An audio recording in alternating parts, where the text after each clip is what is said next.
चलो लेके यार मान चलो नजर करे मान चलो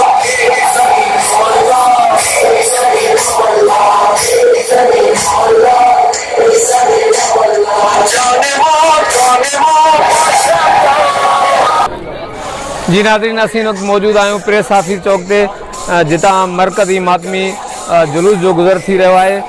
मरकज़ी मातमी जुलूस जी अॻुवाणी कंदड़ अॻुवाणनि ऐं करमपुर पुलिस इंतज़ामिया जो छा चवणु आहे, अचो त उन्हनि सां ॻाल्हायूं था। बिस्मिल्लाहिर्रहमानिर्रहीम। पहिरियां त सखी दौलत शाह बुखारी खां मातमी जुलूस निकिरंदो आहे ऐं हू सिधो इमाम बारा बेगारी ते ईंदो आहे ऐं उते भर पासे जे इलाइक़े जा जेके बि काफ़िला आहिनि उते गॾिजी वञनि था।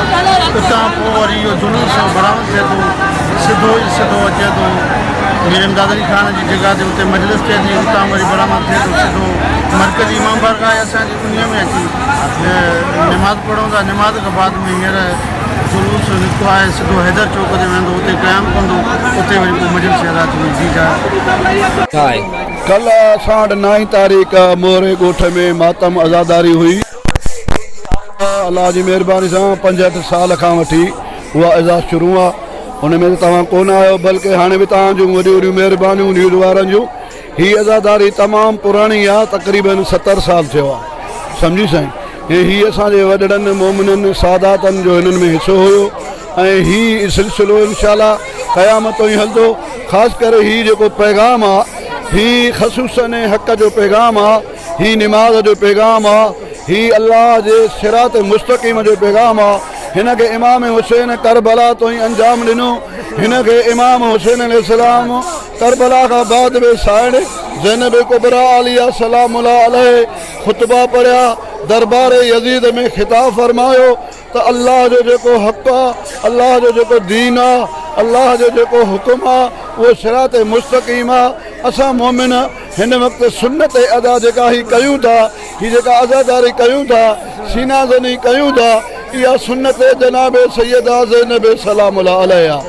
असां अल्लाहुम्मा सल्ली अला मुहम्मद व आले मुहम्मद जे हवाले सां अव्हांजो छा चवणु आहे?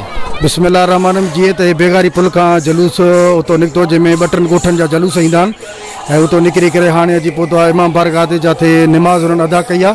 ऐं हाणे हितो रवाना थींदो जेको यूनाइटेड बैंक ते हलंदो, उन खां पोइ सिधो सखी दौलत शाह ते हलंदो।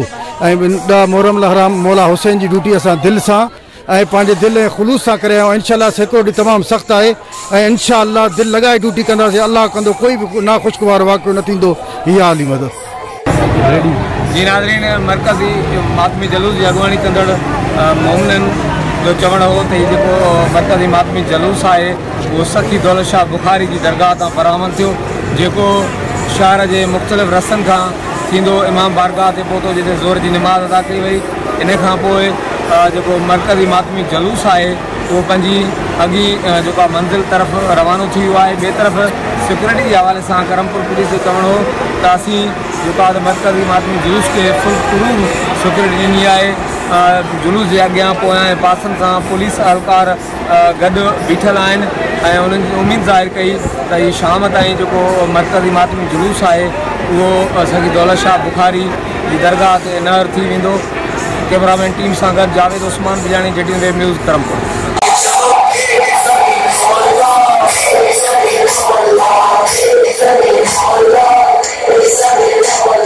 जाने